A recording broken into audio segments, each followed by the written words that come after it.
It's early, and Lori McBride controls the narrative and the polls. I personally think Tulsi Gabbard will end up getting a lot of Republicans, Independents, Greens, and Libertarians after the Dem debates. Her voting base is moderate to left-leaning Republicans, Independents, Libertarians, Greens, and Progressive Democrats, the Bernie Sanders crowd. How the Democrats poll on Tulsi is not reflective of how Tulsi will do in the general election. Her greatest challenge is to overcome the blockade Lori McBride's putting around her. The Dems will not be the ones who put Tulsi into the presidency. It will be the Republicans who cross over mainly. If Tulsi cannot get the Dem nomination, I'd recommend she go independent. It doesn't look like she's going to get it. You won't see Repubs coming over to her until after the debates, though. Lori McBride may try to block out Tulsi even during the Dem debates. I predict she's going to get interrupted, blocked out, and perhaps not even given a chance to speak during the debates. In fact, I believe that Lori actually had Biden, Sanders, and the whole Democratic crew enter the race to negate Tulsi Gabbard. Lori McBride does not like Tulsi Gabbard because Tulsi's even worse than Donald Trump as a candidate who will drain Lori McBride's swamp. Whereas Trump talks about draining the swamp, Tulsi will really do it. So she has to become a nobody. If I was Tulsi, I'd start running as an independent right after possibly the very first Democratic debate, especially if they give her the Trump treatment during the Democratic debates. Joe Rogan appears to be her best interviewer, and she should feature clips of her interviews with him prominently in her campaign advertising, with her main focus on her anti-war free speech stances. She should say over and over that she wants to pardon Julian Assange and Edward Snowden. A lot of folks are furious over this. Her next best interviewer is Tucker Carlson. She should use clips from Tucker interviews as well. To reach across the political spectrum, which she must do to win, her slogan should be anti-war, free speech, courageous candidate. This is something that resonates with both Republicans and Democrats, and everybody's sick of phonies. She should emphasize her relative consistency and that her positions have remained consistent over the years, and that she only changes positions when she has a good reason, not for political expediency. Tulsi won't win without getting a lot of ex-Trump voters. Right now, most of them don't even know who she is. Because I understand the Republicans well, having voted Republican most of my life, I'm reaching out to that crowd. Tulsi must get a lot of Republican crossovers to be competitive. I think she can do it.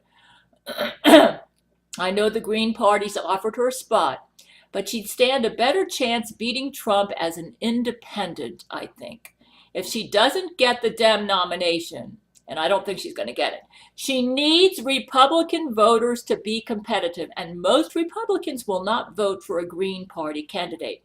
She needs to overcome the socialist label to get the Republicans.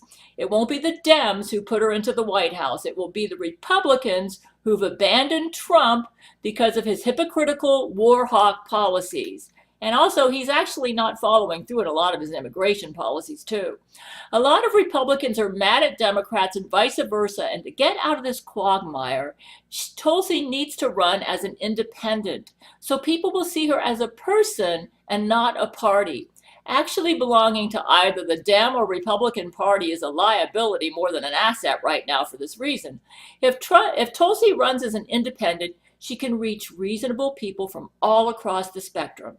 A difficult area for her to navigate will be gun control. She needs to assure the Republican voters that she believes in the Second Amendment and she's not obsessed with taking guns from the citizens, while at the same time believing that dangerous criminals should not be allowed to have guns so she doesn't lose her progressive base.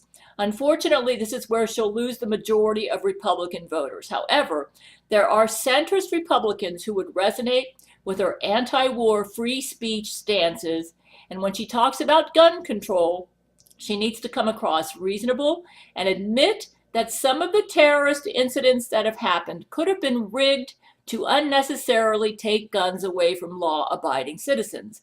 This may cause some undecided Republicans to swing over to her if she runs as an independent. However, she should wait until she runs as an independent to do this, or the Dems probably won't even allow her on the debate stage.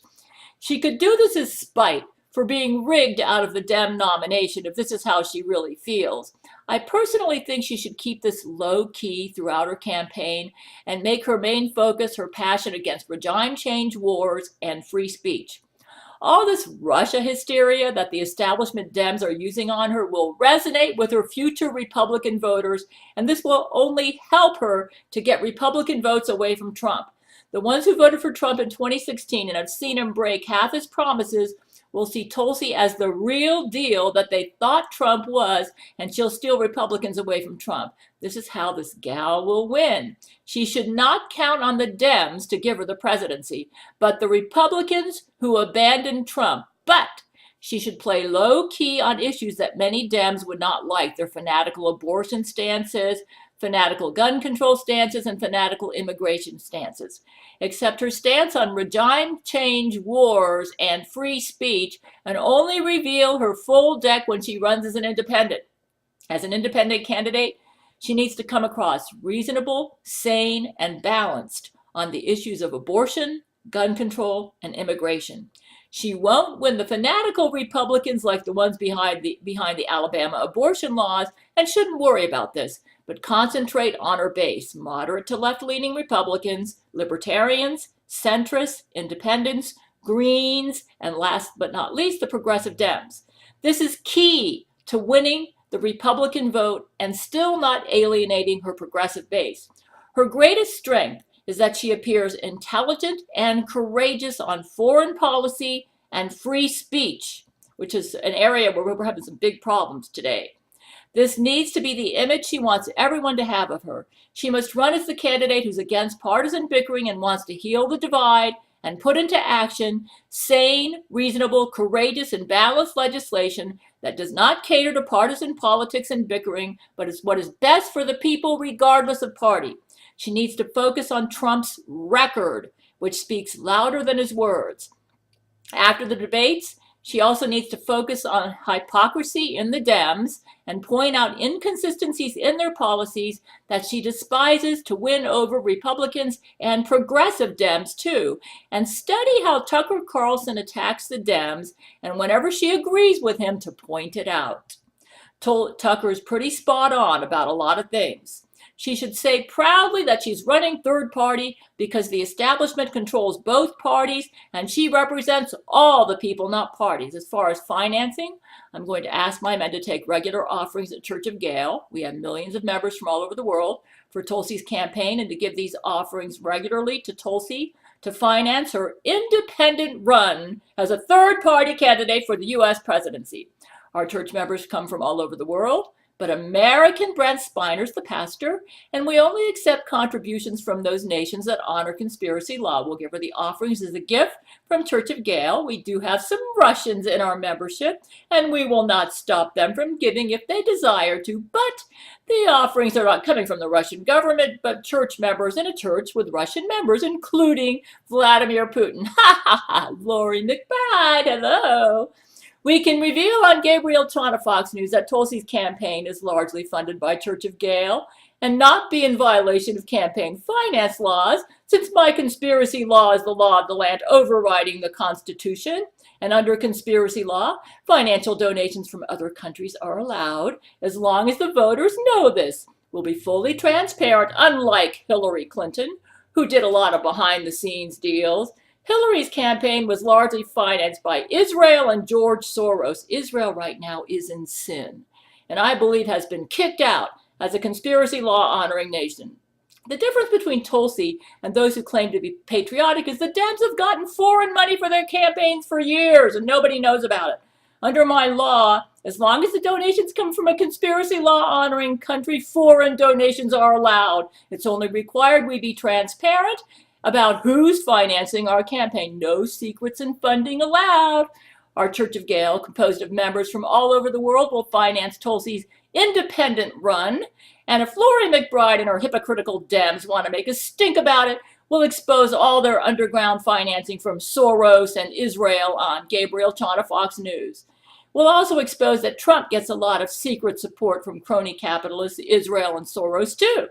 The issue is not whether a foreigner supports you. The issue is whether they're a criminal. Foreign funding for political campaigns has been going on secretly for decades in the U.S. in both the Republican and Dem parties. The only difference is the Dems decided to make a stink about this in Hillary's run for the presidency. And what we're doing is just making everything transparent. So, guys, Tulsi, I think if you take my advice, you're going to do well. But you definitely need to break away from the Dems. They've got, the polls are not accurate, folks. Lori McBride is a big liar. Like my YouTube channel, I have millions of views, but yet you go to my channel, it's only in the hundreds. My men tell me I literally have millions of views. So those polls are not accurate. I actually believe Tulsi's probably polling around 40% in the Dem party. But Lori has covered that all up. She's playing some sort of computer metrics games. So we need to get Tulsi. I think Tulsi needs to leave the Dem party, but maybe go for the first debate. Depending on how that debate goes, after the first debate, she probably should break off, and by that time she's gonna. If she chooses to break off after the first debate, especially if they don't treat her fairly, she's going to get a lot of attention, and that's what we want. We want her to get attention, okay? So what I would do, first debate, Tulsi, they're probably going to treat you like crap, I predict. Maybe not. Now that I made this video, Lori might get smart and change her strategy. But if they treat you like crap and you break off and then announce that you're running as an independent after that, you're going to get a lot of attention, and that's what we want. And then conduct your campaign just like I said, and you're going to smear Donald Trump, even running as a third-party candidate. In fact, I've got a poll. As you can see, I have off to the side a picture of how she did in an Occupy the Media poll, which is being totally downplayed. Tulsi smeared Donald Trump in that poll, though I'm sure a lot of the people that were voting were Republicans. The polls right now are probably all taken by, they're probably only polling Lori McBride Jesuits. Lori McBride controls the Democratic Party, folks. That's why Tulsi's doing so bad in Democratic polls. So, don't. Anyways, I sent an email off to my men on May the 22nd.